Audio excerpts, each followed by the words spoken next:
में दिया, उसी तरह वार्ड बाई वार्ड 15 को वार्ड का चुनाव हुआ, चेयरमैन, उप चेयरमैन और वार्ड पार्षद का, तीनों का डाटा ऑनलाइन का सिर्फ हमको मुहैया करा दीजिए सर। लोकतंत्र में जिला का राजा है सर डीएम साहब, आप कुछ न कुछ आप हमको आश्वासन दीजिए कि इंसाफ मिलेगा या जो कराना कीजिए, लेकिन सर इंसाफ दीजिए। 2 आरटीआई लगा है सर आपके ऊपर। अभी डीएम साहब से कॉल से बात किए तो बोलू जांच हो रहा है। ठीक है, जांच हो रहा है तो जांच होने में 10 दिन लगेगा। पूर्वी चंपारण के पकड़ी जाल में, और आपको बता दें कि हाल ही में नगर पंचायत का चुनाव हुआ था, बीते महीनों में नगर पंचायत का चुनाव हुआ था पकड़ी जाल और मेहसी में, और उसमें नए तरीका से चुनाव किया गया था, जो है ऐप के माध्यम से, एक ईवीएम के माध्यम से हुआ, एक ऐप के माध्यम से आप बाहर से भी चुनाव डाल सकते थे, आप वोट डाल सकते थे, वहां से आप जानकारी मतलब अपना वोट डाल सकते थे, बाहर से भी, मोबाइल के माध्यम से हुआ, ऐप के माध्यम से हुआ था। और अभी हम उपस्थित है वार्ड नंबर 6 में, मेरे साथ इम्तियाज जी है, इनसे बातें करेंगे आखिर ये चुनाव से वो संतुष्ट है कि नहीं, ये भी चुनाव लड़े थे और इनका क्या दिक्कत हुआ, ये अपना जानकारी देंगे। सबसे पहले मेरे चैनल में आपको स्वागत है जी। आपको दर्शक लोगों का भी शुक्रिया और स्वागत, नमस्कार, आदाब। क्या आरोप है आपको, आप लगातार एसडीओ के पास आवेदन पर आवेदन दे रहे, क्या दिक्कत था आपको ऐप वाला चुनाव से?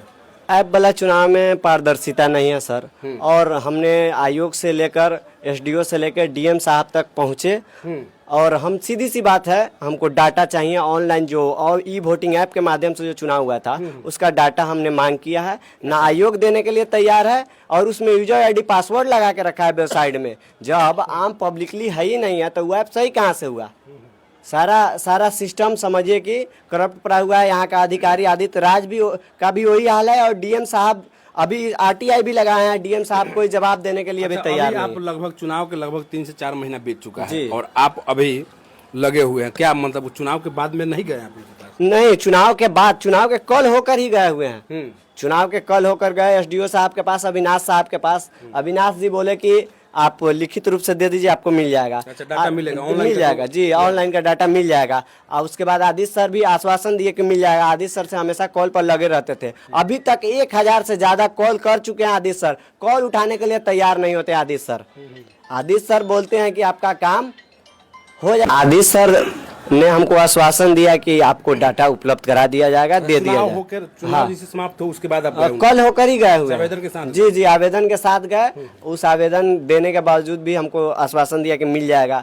2 दिन 4 दिन 5 दिन दौरे, उन्होंने कहा कि मिल जाएगा, लेकिन दिया आज तक नहीं जी, अभी तक नहीं मिला है। हमने आवेदन 4 मरतबा दे चुके हैं हमने जी। एक सूचना के अधिकार का आवेदन है, उससे पहले देखिए यहाँ जी, और उसके बाद यहाँ आवेदन है, और 2 आवेदन हम मोबाइल में रखे हुए हैं जो 1/7/2025 को दिए थे। अच्छा, 1/7/2025 जी 7 महीने में जी मतलब चुनाव समाप्ति हुआ जी उसी समय कल हो गया जी। तो ये आपको डाटा उपलब्ध कराया गया जी। अच्छा, क्या आश्वासन मिला, क्या डाटा उपलब्ध कराया गया था? देखिए, चुनाव आयोग के ऑफिस गए तो चुनाव आयोग ने कहा कि हमारे क्षेत्र अधिकार में नहीं आता है। चुनाव आयोग ने कहा कि हमारे क्षेत्र अधिकार में नहीं आता है, आप जाइए अब अपने निजी जो लोकल जो आपको अधिकारी हैं उनसे समझिए। तो आदित्य सर के पास फिर हमने आवेदन लगाया, और आदित्य सर से मांग किया कि सर आप कुछ ही लिखित रूप से आप दीजिए, नहीं दे पा रहे हैं आवेदन, तो डाटा हमको नहीं दे रहे हैं, तो जबकि उसमें यूजर आईडी पासवर्ड लगाया गया, इसी वजह से वो भी देना नहीं चाह रहे हैं। आदित्य सर पर सरासर क्लेम हम इसलिए लगा रहे हैं कि उनके सामने पारदर्शिता हुई है, उनके पास यूजर आईडी पासवर्ड सब पता है, लेकिन देना नहीं चाह रहे हैं। वो भी किसी न किसी अधिकारी और पॉलिटिकल दबाव में आकर डाटा देने से असमर्थ है, इनकार कर रहे हैं। और इनकार करने का वजह है, आज ये भी बोल रहे हैं कि मेरे क्षेत्र पर अधिकार में नहीं। यार भाई, चुनाव आयोग भी यही बात बोल रही है और आप भी यही बात बोल रहे हैं, कारण क्या है सर? चुनाव आयोग भी बोलिए कि डाटा मेरे पास उपलब्ध नहीं है, और ये भी बोल रही है कि हमारे पास, बोल रहे हैं कि उपलब्ध नहीं। अगर चुनाव आयोग ऐसे बोल रही है तो कहीं ना कहीं लोकतंत्र का हनन है।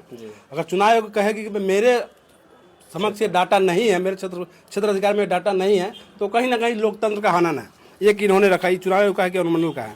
जी, चुनाव आयोग ये आया है 24/11/2025 को। इसमें लिखा गया, स्पष्ट लिखा गया है, आदित्य कुमार जो यहाँ के अवर चुनाव पदाधिकारी है, और स्पष्ट लिखे, अतः उक्त संबंध में कहना है कि यह कार्य मेरे क्षेत्राधिकार से संबंधित नहीं है। हालांकि ऐप के माध्यम से जो चुनाव हुआ, ऐप के माध्यम से जो वोटिंग हुआ, उस वोटिंग का डाटा नहीं है। जैसे आप ईवीएम के माध्यम से देते हैं तो बूथ बाई बूथ कितना बूथ पर कितना वोट पड़ा है वो मिल जाता है, लेकिन ऐप के माध्यम से हुआ है तो वो नहीं बता पा रहा है। तो देखिए, अब इम्तियाज जी है और इन्होंने डीएम के पास भी शायद डीएम जी डीएम साहब के पास भी मिले। डीएम साहब से कॉल से बात किए तो बोलू जांच हो रहा है। ठीक है, जांच हो रहा है तो जांच होने में 10 दिन लगेगा, 5 दिन लगेगा, 20 दिन लगेगा, 25 दिन लगेगा, क्राइटेरिया होना चाहिए। 6 महीना हो गया, कोई जवाब नहीं। उसके बाद मैंने आरटीआई लगाया। सूचना जी, सूचना का अधिकार भी नहीं दिए। डीएम साहब चुप्पी साधे हुए हैं। ये समझ रहे हैं कि गरीब आदमी है तो गरीब का इंसाफ नहीं मिलेगा। डीएम साहब किसी न किसी पॉलिटिकल दबाव में आकर, डीएम साहब हाँ पॉलिटिकल दबाव में है, इसी वजह से इसका कुछ भी लिखित रूप से हमको दीजिए ना सर, कि हमारे क्षेत्रफल में नहीं, कुछ भी लिख के दीजिए। जैसे चुनाव आयोग दे दिया, यहाँ का अधिकारी दे दिया। सर आप कुछ कीजिए सर, आप जिला का राजा हैं, लोकतंत्र में जिला का राजा है सर। डीएम साहब आप कुछ न कुछ आप हमको आश्वासन दीजिए कि इंसाफ मिलेगा, या जो कराना है कीजिए, लेकिन सर इंसाफ दीजिए। 2 आरटीआई लगा है सर आपके ऊपर, अभी तक कोई जवाब नहीं है। पहला आरटीआई आपको लगा था 9वां महीना में 15 तारीख को, और दूसरा आरटीआई लगा है 10वां महीना में 18 तारीख को। कोई जवाब नहीं है सर। डीएम साहब आपसे अपील है, नम्र निवेदन है सर, आप लोकतंत्र में सबसे बड़े पावरफुल माने जाते हैं सर, आपके अंडर में बहुत काम होता है सर। आपसे यही उम्मीद है सर, आप इंसाफ दिलाइए। चलिए आपको बता दें कि इन्होंने डीएम साहब के पास भी गए हैं। यहाँ तो अनुमंडल का निर्वाचन जो पदाधिकारी है उनके पास तो गए हैं, जो पकड़ी दाल नगर पंचायत के जो निर्वाचन पदाधिकारी थे उनके पास तो गए हैं। उनके तरफ से आश्वासन मिलते रहा, लेकिन लास्ट में आया है कि मेरे जो ई वोटिंग का जो माध्यम से जो वोट हुआ वो मेरे क्षेत्र अधिकार में नहीं है, उसका डाटा मेरे पास उपलब्ध नहीं है। हालांकि वो निर्वाचन पदाधिकारी क्षेत्र के हैं। तो ये कहा कि इम्तियाज जी चले गए डीएम के पास। डीएम का होता है कि वो पूरे जिले का निर्वाचन पदाधिकारी होते हैं। तो देखिए एक आरटीआई लगाए थे 9वां महीने में 15 तारीख को 2025 को 15 तारीख को 9वां महीना लगाए थे, लेकिन आरटीआई के माध्यम से डीएम साहब की तरफ से कुछ भी जवाब नहीं आया। देखिए ये आरटीआई लगाया गया है जो इनको जवाब नहीं मिला। फिर दूसरा हार 5 के जब नहीं मिला तो फिर दोबारा लगाते हैं।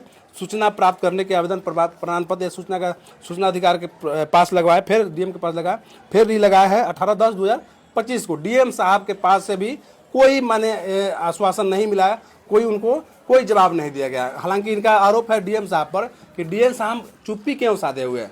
अगर डीएम साहब के अंदर वो काम आता है, निर्वाचन पदाधिकारी के अंदर, जैसे निर्वाचन पदाधिकारी से आ गया, निर्वाचन आयोग से आ गया है मेरे पास कागज, तो आपके पास क्या दिक्कत है? आप भी कुछ जवाब में लिख के दीजिए हमको। हालांकि इनको डीएम साहब से उम्मीद अब लग रहा है कि टूट रहा है, ऐसे लग रहा है। तो आगे आपका क्या अपील है बताइए। आगे अपील मेरा सीधा सवाल है सर, जिस तरह बूथ बाय बूथ डाटा को आपने विधानसभा चुनाव में दिया, उसी तरह वार्ड बाय वार्ड 15 को वार्ड का चुनाव हुआ, चेयरमैन, उप चेयरमैन और वार्ड पार्षद का, तीनों का डाटा ऑनलाइन का सिर्फ हमको मुहैया करा दीजिए सर। आपसे हमको कोई सवाल नहीं है, कोई जवाब भी नहीं। जी तीनों पद का हमको दिखा दीजिए, दूध का दूध पानी का पानी हो जाएगा। ये ऐप कारगर नहीं है। अगर आने वाला समय में ये ऐप से चुनाव होती है 2026 में पंचायत स्तरीय, अगर ये ऐप लागू करता है, मीडिया तो बता रही है और प्रेस कॉन्फ्रेंसिंग के जरिए मीडिया भी बता रही है और चुनाव आयोग भी बता रहा है कि ऐप से चुनाव होगा। अगर इस ऐप से चुनाव होता है, जिस तरह हमारे साथ हुआ है, उस तरह हर एक प्रत्याशी के साथ हो सकता है 2026 में। इससे सावधान रहिए, ये ऐप लागू नहीं होने दें। कहने का मतलब है कि पैसा मोटा पैसा फेंकिए और बिना लड़े जीत जाइए। अच्छा, पैसा के माध्यम से चुनाव जीत जाता है। जी हाँ जी, एकदम सही बात है। डाटा देने में असमर्थ है चुनाव आयोग से लेकर अधिकारी तक, तो क्या समझेंगे? सब पैसा पर बिका हुआ है अधिकारी लोग। यही बात है हमारा। अच्छा, आपकी मांग पूरी नहीं होती, आपकी क्या करेंगे आप? हमारी मांग पूरी नहीं होगी तो हम सीधा समझेंगे कि लोकतंत्र का हत्या हो रहा है, तानाशाही बढ़ रही है देश में। सीधी सी बात है, लोकतंत्र का गरिमा खत्म हो रहा है। गरिमा को बनाए रखने के लिए हमको डाटा अवगत कराई जाए। और इस ऐप में यूजर आईडी पासवर्ड लगाने की क्या जरूरत थी? पब्लिकली कि जब आदमी मोबाइल से वोट डाल सकता है तो रिजल्ट भी चेक कर सकता है। हाँ, क्यों इसमें स्पेशलिस्ट लॉक लगाया गया? ऑनलाइन वोटिंग के माध्यम से जो वोट हुआ है उसमें लॉक लगाने की क्या जरूरत थी? इसका जवाब दे आयोग और प्लस में अधिकारी। जो ई वोटिंग हुआ है उसमें लॉक लगाया गया? जी सर, देखिए इस ऐप में लॉक लगा दिया गया है बजाते। इसमें यूजर आईडी पासवर्ड लगा दिया गया, आपको दिखाते हैं सर। खुलेगा ही नहीं, किसी और से खुलेगा नहीं, खुल जाएगा। पासवर्ड किसके पास है? पासवर्ड आयोग के पास है, अधिकारी लोग के पास है। आम आदमी आयोग तो बोले मेरे क्षेत्र में। हाँ, तो वही बात है ना, आप गरीब है इसीलिए आपको इंसाफ नहीं मिल सकता है।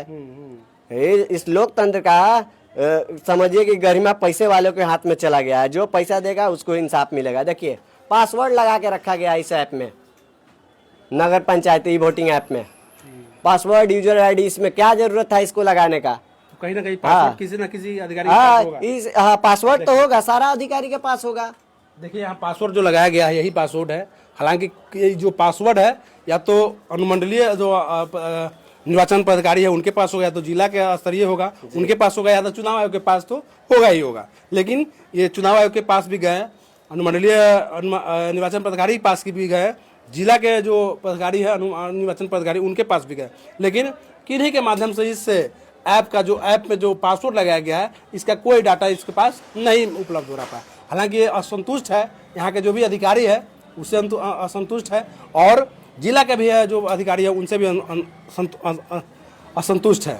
हालांकि इनका कहना है कि अगर ई वोटिंग के माध्यम से आप वोट करा रहे हैं तो उसका पूर्ण रूप से हमको डाटा दीजिए, किस वार्ड में कितना वोट पड़ा है, किनको कितना मिला है, पूर्ण रूप से दीजिए। अगर नहीं उसमें उपलब्ध हो रहा है, अगर उसका पारदर्शिता हो जाता है तो लास्ट में फिर से चुनाव कराइए, आपके हटाकर फिर से चुनाव कराइए, और फिर से नगर पंचायत चुनाव होगा तो फिर से पारदर्शिता के साथ मतलब जो प्रत्याशी होंगे वो जीतेंगे। हालांकि इनका आरोप यही है कि फिर से डाटा उपलब्ध कराइए, और डाटा उपलब्ध होने के बाद में अगर उसमें कुछ गलतियां पाई जाती है तो फिर से चुनाव होना जरूरी है। इनको जी सर, सीधी सी बात यही है हमारा सवाल कि ऑनलाइन डाटा नहीं दिया जा रहा है, सिस्टम करप्ट पड़ा हुआ है, मुहैया हो सकता है, आसान है। जब विधानसभा को मिल सकता है तो वार्ड के क्यों नहीं मिल सकता है? अच्छा, नगरीय पंचायत में पहली बार हुआ, विधानसभा में नहीं हो पाया। हाँ, विधानसभा में क्यों नहीं कराया? जब यह ऐप इतना ही अच्छा था, स्वच्छ था, तो दिल्ली मुंबई महाराष्ट्र से लोग आने की जरूरत नहीं था, हैदराबाद से लोग नहीं आता, वहीं से वोट दे देता है। नहीं कराया गया, इसलिए सीधा सी सवाल है कि बड़का वोट इसलिए इसमें नहीं कराया गया कि इसमें ज्यादा छलावा होता। बीजेपी जो 200 जीती है वो पूरा का पूरा जीत जाती है, नहीं कराया गया। इस ऐप में थोड़ा भी पारदर्शिता नहीं है। नगर पंचायत तो हो गया, जी, अगर यही पंचायत चुनाव होती है तो कराएगा, इसमें कराएगा। क्या इफेक्ट पड़ेगा प्रत्याशियों पर? एकदम इफेक्ट एकदम सीधा है, जो हारने वाला होगा पैसा देकर जीत जाएगा।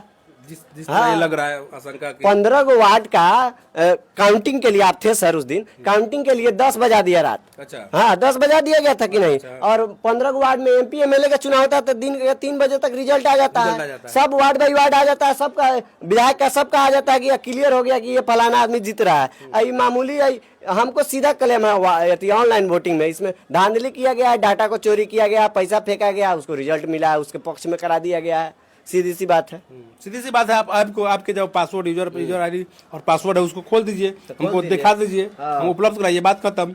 लोग को अगर उपलब्ध नहीं करा सकते हैं तो हमको उपलब्ध कराइए, हम कागज के अनुसार, आपके RTA के कागज के अनुसार हमको उपलब्ध कराइए। लेकिन इनको भी ये नहीं कराया गया। हालांकि ये कोर्ट कचहरी का चक्कर अगर मारते रह जाएंगे, अगर लोकतंत्र का हनन हो रहा है, अफसरशाही है, तो कहीं ना कहीं इनको नहीं इंसाफ मिल पाएगा। देखिए, कोर्ट से भी इंसाफ मिलने का कोई उम्मीद नहीं है। जब अधिकारी करप्ट है तो कोर्ट कहाँ से आपको? एक मामूली जमीनी विवाद होता है तो 20 साल 50 साल घेर देता है, ये मामूली 5 साल का कार्यकाल रहता है, उसमें क्या करेगा अधिकारी लोग? अच्छा, वो भी नहीं कर पाएगा, टाल देगा।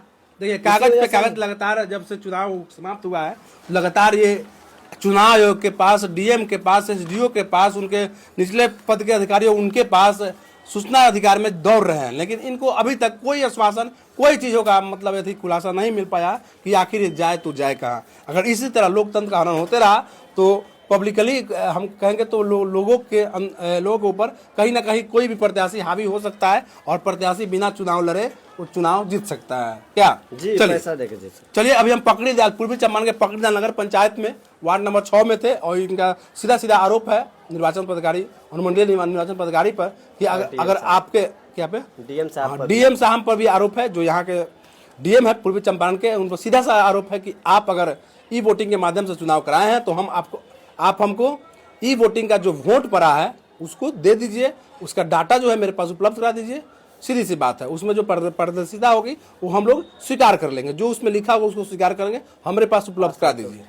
उससे अभी तक असंतुष्ट है, क्योंकि जो आपके माध्यम से चुनाव हुआ उससे असंतुष्ट है। विशेष आप खबर पॉइंट पर राजू मुखिया को देख रहे थे पकड़ीदाल नगर पंचायत से। धन्यवाद।